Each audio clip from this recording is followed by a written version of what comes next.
Hi everyone, this is Darren from Sim Nation.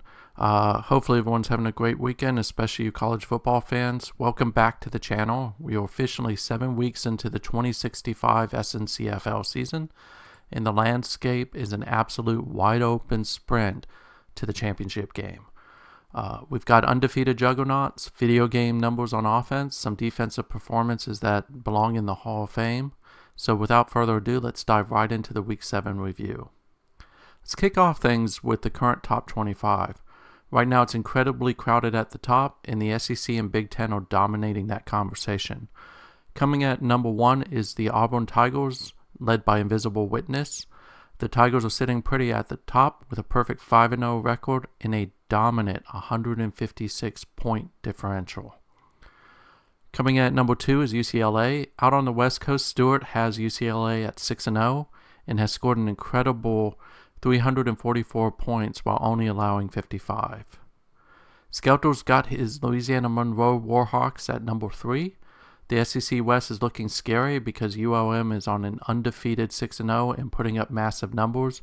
They just defeated Georgia in Shark, who was a fellow top 5 team. And coming at number 4 and number 5 are the two juggernauts that are going to meet up sometime in Week 14. The Maryland Terrapins and the Michigan Wolverines. Both the Terrapins 6-0 and the Wolverines, led by Stewart, are undefeated, and they're setting up that massive collision course to determine probably not only who will win the division, but who will win the conference and probably be one of the most relevant players in the playoff picture. But it's not just about the power conferences making noise. We have to show some love to the group of 5 teams crashing that party. Coming in at number 17 is Tulsa. Tulsa is led by Invisible Witness. As you can see here, Tulsa is absolutely on a great trajectory. They did run into the other Group 5 team that is actually a Power 5 team, which is East Carolina. But they have had strong wins against V Gorilla at Wyoming, Curtis at Buffalo, Van at USC, and Virginia in Temple before, of course, they ran into the juggernaut that was East Carolina. If you look at their schedule the rest of the way, the biggest game that they've got left is Houston. They do not meet the other team that we are going to talk about right now, which is SMU. SMU, of course, is led by Tony. Tony just narrowly missed the playoffs last season, and he's making noise that he's not going to miss it again this year. As you can see here, he had a Week 2 loss to a ranked Nebraska squad.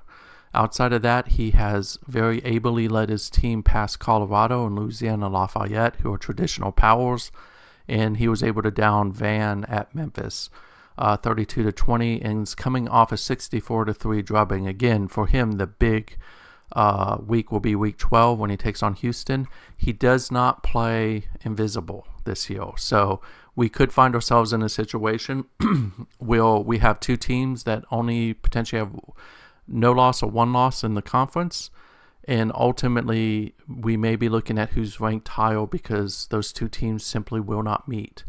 And of course they're battling for that West out in the American Athletic. The East has largely already been locked up by the power that is East Carolina. The last team I want to talk about out of Group 5 is Wyoming. For those of you not familiar with Wyoming, this is V Gorilla's squad. Wyoming has had a very interesting past. You can see here where they have not traditionally done well, but ever since V Gorilla took them over, he's got them marching towards winning seasons, going to bowls, and this season, above all else, he's got them really on a great path towards potentially even getting into the playoff picture. Outside of his Week 1 loss to Invisible at Tulsa, he's down Minnesota, James Madison, UNLV, Central Michigan, and Nevada, and he's winning with authority behind the strong running of Robert Brooks, the running back. As you can see here, has multiple 200-yard games already. Great job, V Gorilla. Now let's talk about the guys putting up the stats. Offenses are operating at a historic pace this year. It'll be interesting to see if they can hold it. Passing yard wise, you can see here there are a lot of quarterbacks who are up at that 2,300 mark already, with Nathaniel Dawson, Earl Rich, Ramon Ferreira, all already passing for over 2,300 yards. Nathaniel Dawson, of course, is FIU's latest iteration of a top-ranked passer. When we look at passing touchdowns, we have Devon Dumas out of North Texas, who has 24 touchdowns on the season. You have Raymond Sumner, who's tied with him, who's helping lead that charge for the Michigan Wolverines. And right behind them, you have Shaka Chung and Earl Rich out of Maryland and East Carolina, respectively. When we look at the rushing yards, up at the top is you have out of the two of the three top rushers, Stanley Taunton and Robert Brooks, both belong to V-Gorilla teams. You see that Stanley Taunton is already over 1,000 yards for the season. Kev has Robert Flora with his Iowa Hawkeyes in the chase as well. So look for great things out of Stanley Taunton, who's looking like he's going to break the 2,000-yard mark this season, even before we talk about like conference championships. With receiving yards, no shock that we see members of Nevada's team there with Dustin Colson. Jess Kaplan is a little bit of a shock out of Texas Tech, but that's also because you have Jamal Trejo, who is slinging it with authority and no feel, hence the reason why he's also throwing quite a few interceptions too. I think we have to talk about the scoring machine that is Ricardo Hoffman out of UCLA. He's got 18 rushing touchdowns so far this season. He's being paced by Invisible's Carlton Turrets with 17. That's just an amazing stat. Now, one thing we have to talk about also is some unbelievable single-game performances. You can't talk about stats without bringing up some of these single-game masterclasses we've seen through the first 7 weeks. One of them was in Week 6 with Colorado State. We'll show you that real quick.